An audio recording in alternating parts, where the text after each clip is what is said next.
क्या आप जानते हो, लोग हमेशा सच नहीं देखते, वो वही देखना चाहते हैं जो उनका दिमाग देखना चाहता है। और जो इंसान ह्यूमन साइकोलॉजी समझ लेता है, वो बिना ज्यादा कुछ बोले भी लोगों पे असर छोड़ सकता है। आज मैं तुम्हें डार्क साइकोलॉजी के कुछ डेंजरस और पावरफुल सीक्रेट बताने वाला हूँ, क्योंकि ये तुम्हारी पूरी सोच बदल देगी।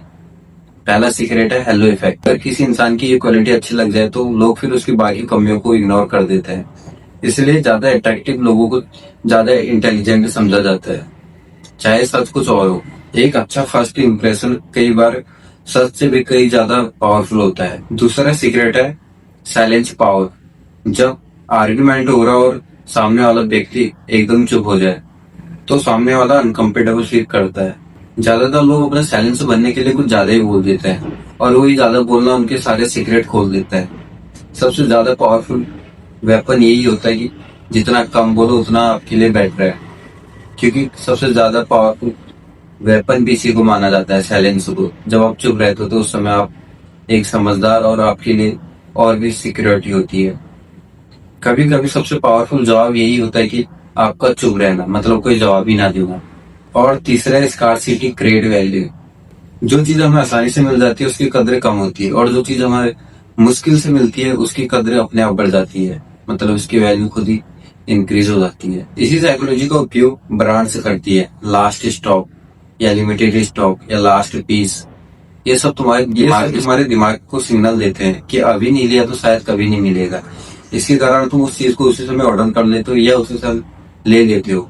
तो कंपनीज या बड़ी ब्रांड्स इसी का सबसे ज्यादा उपयोग करते हैं कि अपने आपके दिमाग को ऐसा दिखाते हैं कि ये आपके लिए लास्ट पीस है, अगर आपने नहीं खरीदा तो शायद आपको ये फिर कभी ना मिले।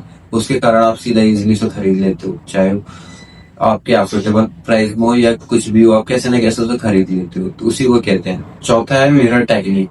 लोग उनको ही पसंद करते हैं जो उनको उनके जैसे लगते हैं। अगर कोई तुम्हारी बॉडी लैंग्वेज, तुम्हारे बोलने का स्टाइल या तुम्हारे एक्सपीरियंस को कॉपी करे तो तुम्हारा ट्रस्ट ऑटोमेटिकली बढ़ने लगता है, और ज्यादातर लोगों को पता भी नहीं चलता।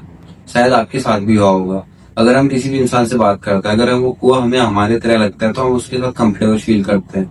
अगर थोड़ा और लगे तो हम बात करना छोड़ देते हैं या खुद ही अवॉइड करते हैं ऐसे लोगों को। और जो हमारे जैसा लगता है हम उससे बात करना पसंद करते हैं। और हमारा पांचवा इम्पोर्टेंट है फियर ऑफ रिजेक्शन। बहुत से लोग अपने सपने इसलिए पूरा नहीं कर पाते क्योंकि उन्हें डर रहता है कि लोगों का मना करना, कि लोग मना करेंगे, मत करो मत करो। आपने भी ध्यान दिया, अगर आप कुछ भी करना चाहो तो लोग उसमें रोकते हैं, चाहे आपके फैमिली वाले कुछ भी, कि कहाँ इस पर टाइम वेस्ट कर रहे हैं। सपोज दैट आप कोई यूट्यूब चैनल बना रहे हो या कुछ अपने आप कुछ प्रैक्टिस कर रहे हो, कुछ भी कर रहे हो ब्लॉगिंग, तो लोग उसमें पहले ये कहेंगे अरे क्या कर रहे, टाइम वेस्ट कर रहे, इससे अच्छा पढ़ाई कर या कोई जॉब कर, ये कर। तो ये डर सबसे ज्यादा लोगों में रहता है कि इसीलिए वो अपने सपने पूरे नहीं कर पाते।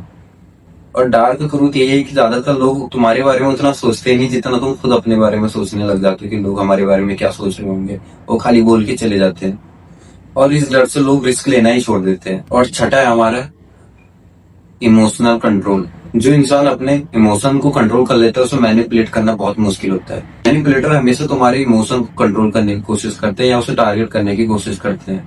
गुस्सा, डर या एक्साइटेडमेंट, जितना इमोशनल डिसीजन लोगे उतनी ही बड़ी गलती होने की संभावना होती है।